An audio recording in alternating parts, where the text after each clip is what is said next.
Alright, what's going on, guys? Trev back again, here to bring you another video. This one's going to be doing another Walking Dead volume review. In this one, we're going to be taking a look at reviewing the third last volume in the Walking Dead comic book series. This is for volume 30, New World Order.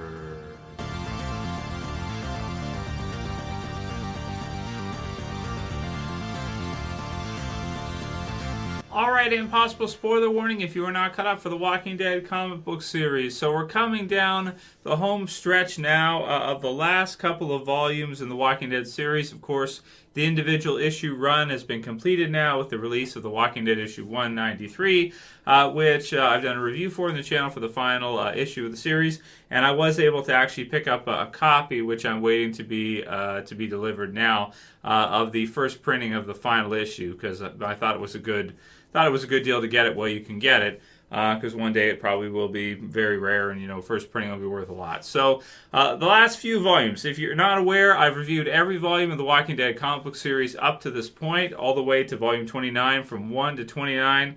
29 videos, as we've gone through the years here of releases for The Walking Dead, with its almost 16-year run. And so, even though the Commonwealth kind of story arc has sort of had mixed reviews, and people kind of felt like, maybe it's not quite as good as some of the earlier stuff in The Walking Dead, I definitely wanted to finish up the collection of the last few volumes. So there's volume 30, which is what we're reviewing today. I also just got volume 31, which is the Rotten Core, which is a really cool release here as well too. So that's the second last volume, and then the final volume, which has not been released yet, which will be released in August, is Rest in Peace, and that's a green volume, volume 32, the final volume release of The Walking Dead. So definitely wanted to get these two, wanted to review these with you guys. Review for this one's coming next, which is the second last volume, the Rotten Core. And then, like I said, when eventually the final release gets released of volume 32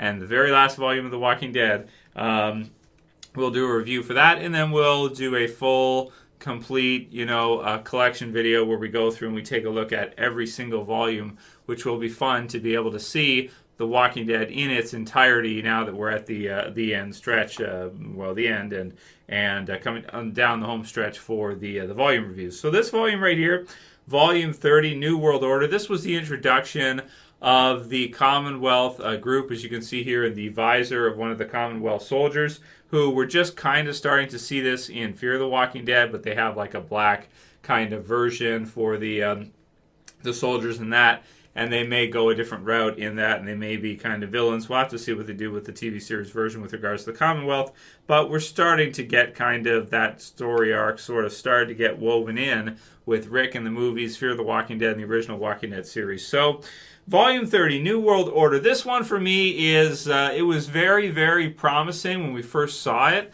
I like the title, NWO, New World Order. I think that's really cool. It was really cool to get to see the Commonwealth soldiers the first time. I think a lot of us thought at first, and if you look at the cover here, that most likely they were going to be a group of villains in the series.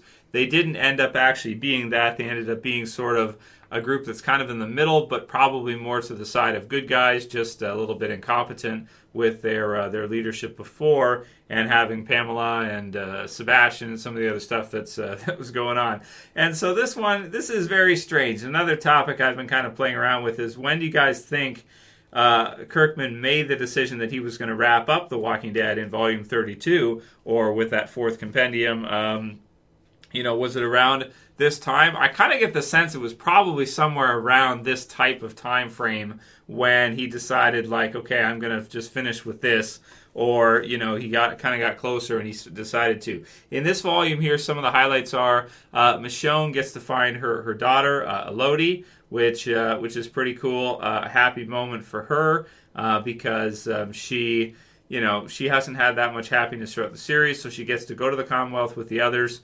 They meet the New World Order, so to speak, the Commonwealth, and here we have a whole bunch of the Commonwealth soldiers, and the princess here as well, too, who's introduced in, I think, the prior volume. Anyway, she's been around for a little while here, but she's a newer character, and we basically have them meeting the Commonwealth getting to know a lot of the people in the Commonwealth. We have Lance Hornsby here, who's doing the interviewing for the Commonwealth, as you have the Princess and Michonne, Eugene, and the others who are basically meeting with them to give it a chance. You have Eugene who wants to talk to Stephanie, and we got to see that was, I suppose, kind of an important meeting for him. Afterwards, you're bringing in a lot of these new characters with the Commonwealth and getting to see them like Lance and like Sebastian and like Pamela and like Stephanie and Elodie as well too. She's sort of a new character, even though she goes, obviously it's Michonne's daughter, but it's really happy to see her reunited with her. Won't be long now as they're heading into the Commonwealth and they're getting to kind of see it. And again, kind of the mixture here of new characters being introduced in what seemed like kind of a future. There's this one here, Have You Seen My Mom? And it's got Michonne there, and then she's crying, and because she obviously knows that their daughter is alive now. And so they basically go through the Commonwealth. We get a sense of what it's like, what it looks like to basically live there. You have the markets and this kind of stuff that's going on. You have some people who are like, lawyers. We get Maxwell Hawkins here, who's completely, like this guy, who's completely a character that's not used at all. And so again, that's why I have suspicions personally that it's around this time that he was bringing in a lot of these new characters, Princess and the others, Mercer and Pamela, and all these new characters from the Commonwealth. And it seems like at some time here, he basically switched from kind of bringing in all these new characters to deciding like, okay, this is going to be the final story arc, and that he pretty much had enough of doing the comic series and finishing it. You have Maggie with Dante here, who again, they finally kind of get together, and they're doing their thing, and we did get to see in the final volume there with Maggie that she got to be like president, this kind of stuff. But again, see, this is a new kind of development with her and Dante and this kind of thing that's been happening just recently at this time, and it just didn't really amount to anything. We have the introduction of Sebastian around here, who's with this girl, and Mercer, who's protecting him and kind of getting annoyed because he's like, basically making out with some girl and stuff. And there's zombies, so he's, Mercer's coming through and killing him. We get the sense Mercer's like a really, really strong fighter type of sergeant type of leader character, and we get the sense that possibly there could be some kind of mutiny at the Commonwealth, and later on that becomes more and more of a thing.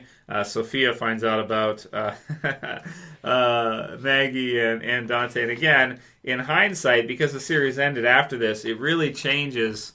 I'm glad I waited to review this one a little bit, because it really adjusts the way that you view this volume and these events in the Commonwealth, because it felt like he was really building to something that was going to be something else than what we actually did see, which was ended up just being the end. You almost think that if you were going to plan it out and map the whole thing out, that with an ending like that, you would probably want to bring in like your ultimate type of villain, maybe like your final villain or something like that, and then have Rick and the others finally defeat that said villain and then end the series. To have Sebastian, he's slapping a Elodie here, and Michonne's ready to cut his head off and this kind of thing, but she knows she kind of can't. To bring him in, and here he is slapping Mercer and this kind of stuff. He's just this little punk kid who's just like, he's just really, I mean, he's a bad guy, right? Obviously with Sebastian, but it's not. I would not get the sense that Sebastian would be a final villain for The Walking Dead or anything like that. Here's a football game they go to at the Commonwealth. So again, a lot of this just new introduction of this new community. And I guess maybe him just kind of wanting to do something different or wanting to do something that wasn't predictable. Like you go into the Commonwealth expecting it to be like a group of villains or a group of bad guys or this kind of thing, or, to have this rotten core, and it does and everything, and it's kind of breaking down, and Dwight being involved there, which we'll get into in the next review. But, it just feels so strange now, because it's like all this was coming in, and then it was just going to go to the end. Here's, is it Pittsburgh? Is that where this is with the Princess? which again, you're bringing her in, and it's like you didn't really hardly use her because the series just ended so soon afterwards. So for their sake, you have Eugene, Lance again. Michonne stays right behind. You have Laura and Dwight, which at least Dwight's story was wrapped up by the end, and we'll get into that more in the Rotten Core and what happened with that. But Eugene delivers Michonne's katana, and Rick is terrified instantly to see that the sword is there and Michonne's not, and also very confused when he's told that, oh no, that's a good thing, Michonne's found her daughter, so she decided to stay, and Rick's like, what? And it's kind of hard for him to believe, considering what we're sort of used to for The Walking Dead. The princess meets Rick, and then we have Pamela, who also kind of meets Rick. And I did get some kind of vibes or senses that maybe that he might be building towards possibly some kind of romantic interest for Rick with Pamela. I don't know. Obviously, it's pretty soon after Andrea, and that didn't happen, which I guess I'm glad for, because Pamela comes across later on as just incompetent and kind of, so incompetent that she's going to get people killed, this kind of thing, and just all the craziness that happened with her, Greenville and going there and then coming back and just, not being sure who to trust. And then basically Rick takes her on a tour, and the volume pretty much ends off with the mention of New World Order. So here's what it has at kind of the end. Rick's talking with her about sort of their society and being fair to others, and in terms of the way that they're all equals with Rick's community, and he's not better than anyone else. And so obviously with Pamela's Commonwealth, that's not really the way it works there, and it's not really the way it works for us here in real life either, right? Capitalism is sort of, is it about equality? Well, you could say like equality of produced value, I guess, like you get paid based on the value, but you can't say that everybody is equal in the capitalistic system, because you have certain people that produce a certain amount of value, like a dentist or something, or a doctor, and then you have other people that, maybe they can't hold down a job, this kind of thing, or just work at whatever jobs they can get, this kind of thing. And so in terms of obviously pay and their ability to do things, is going to be greatly diminished in comparison to somebody like a dentist who might make like, $5,000 in a week or something like this, right? Have to do a few root canals and, whatever else, or, and really do well, right? So, or not, that's not, I'm not trying to pick on a particular profession, but any profession that does really well, or an owner or something compared to like a part-time employee or something. Anyway, so that's the world order. That's the way it's always been. That's the world order, always has been, Pamela says. And then Rick finishes with, then maybe we need a new world order, as he talks to her. So inequality in the Commonwealth is very high, and of course that destabilizes it, and that brings us into the Rotten Core, which will be our next review, probably in a day or two, something like that, because I do want to complete the rest of the volume reviews, because they're each, I like these because each one is like one little story arc of 6 issues or whatever, and it gives you kind of a nice little snapshot of what's going on at that time. The releases were pretty quick after the individual issues, whereas the compendiums, take a little bit longer to release and everything like that. And they are bigger, but they're all nice. It's all good. It's all the same story. Different formats, whatever. It's all good stuff. And so this volume, looking back on it, New World Order, it was good upon first reading it. Looking back on it now that the series is over, I'd say it actually is. A lot of building to maybe, if you want to consider this to be part of the epic conclusion, and then Rick's final volume, Rest in Peace, to be the final epic conclusion for The Walking Dead. I would say this is not, I don't think this is the best of The Walking Dead, right? I don't think this is the very best part of the whole series. I mean, I'm happy for Michonne in this one, and I like to get to see the new characters of the Commonwealth, but, that was when we had the expectation and the understanding that we were going to see a lot more Walking Dead for many, many years, so I was looking forward to kind of seeing, okay, what is he building with the Commonwealth and with the New World Order, and where is it going to go? And unfortunately, in the end, it really didn't go anywhere. It just kind of got assimilated into the survivors, kind of, with the Commonwealth sort of losing its leadership, and then Maggie and the others and Rick's, after what happened with Rick, kind of taking over the Commonwealth. And so that's kind of how it sort of ended off. So this one for me, I think this is around the time when he decided, like, okay, he was going to wrap it up without adding in some other kind of major villain, major threat, or something like that after the Commonwealth. And in this one, of course, we see the death of, spoiler warning, Dwight, and then in Rest in Peace, we see the death of Rick, and then the series actually does end. So, score for this one, I'm going to give this one an 8.3. It's Walking Dead. It's still really, really good for Michonne and for Rick and Pamela, and it's interesting to meet all the new characters in the Commonwealth. It's just unfortunate later on that a lot of this is not really that, I'm going to say useful, but it's not used that much because the series ends so soon afterwards. Mercer, the princess, Lance, and Maxwell, for example, and Pamela, and all these other characters that are brought in, Sebastian, it really just serves kind of as a device sort of to have Rick be killed off in sort of a subverting expectations is a popular kind of phrase lately, in a way that subverts expectations to have Rick just shot in bed by this punk kid who's introduced in this one. And, it's like, okay, that's not that great of a death for Rick. It could have been kind of cool if maybe he had brought in some kind of ultimate final villain, which would not be Sebastian. And then, with the Commonwealth and with the others, and then had Rick and the others kind of face off against them. Maybe that said villain, not Sebastian, kills Rick, and then Carl and the others defeat said villain, and they form peace, and then the series is over, and Rick ends up giving his life to protect those, which he does kind of anyway. But it's just kind of like, it just kind of feels like in Rest in Peace, which we'll get to later on when the volume releases in August. But basically, it just sort of feels like Sebastian just haphazardly, like someone eventually haphazardly just ended up killing Rick. That's kind of the way it feels. It feels like eventually Rick just ended up dying due to all the dangers around and running into this punk kid, and then he ended up being the least likely person to kill the great Rick, and he does.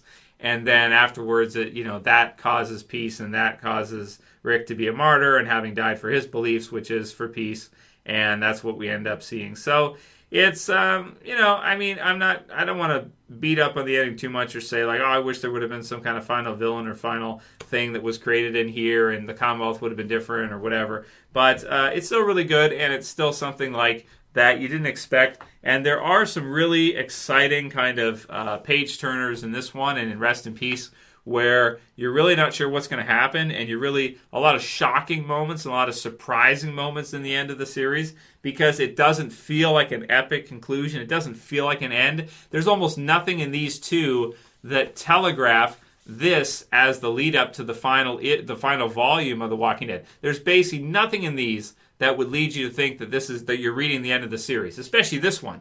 This one, with all the new characters being brought in, all the things that are happening, there is nothing in this one that would lead you to believe, except for maybe Elodie's happiness with Michonne's happiness seeing Elodie again. Aside from that, there's almost nothing in this one that would lead you to believe you're reading the end of The Walking Dead. It feels like he's building a totally new group of community that's going to be used in the future, and it's going to be a part of another 100 issues or something like that to go. And maybe that's what he wanted, because then we wouldn't expect, what happens in this one and what happens in Rest in Peace, and it would be an unexpected ending rather than something more predictable, which is what he likely wanted to go with. Anyway, that's it for this review, guys. Let me know what you thought about New World Order and Volume 30, and then we'll do Volume 31 soon for the Rotten Core, and eventually, when Volume 32 releases, the Rest in Peace volume, the final volume of the Walking Dead series, and then a look at the entire, I don't know how big the stack is going to be, probably bigger than it's going to have to scroll, go back a little bit. We'll take a look at the entire collection, every volume 1 through 32. Crazy stuff. If you like this review, please don't forget to thumb it up below. You can share, you can favorite, and subscribe at the bottom left if you're new. That's it for this one. I'll see you guys again soon for another video. As always, this is Trev, and I'm saying peace later, guys. See you soon.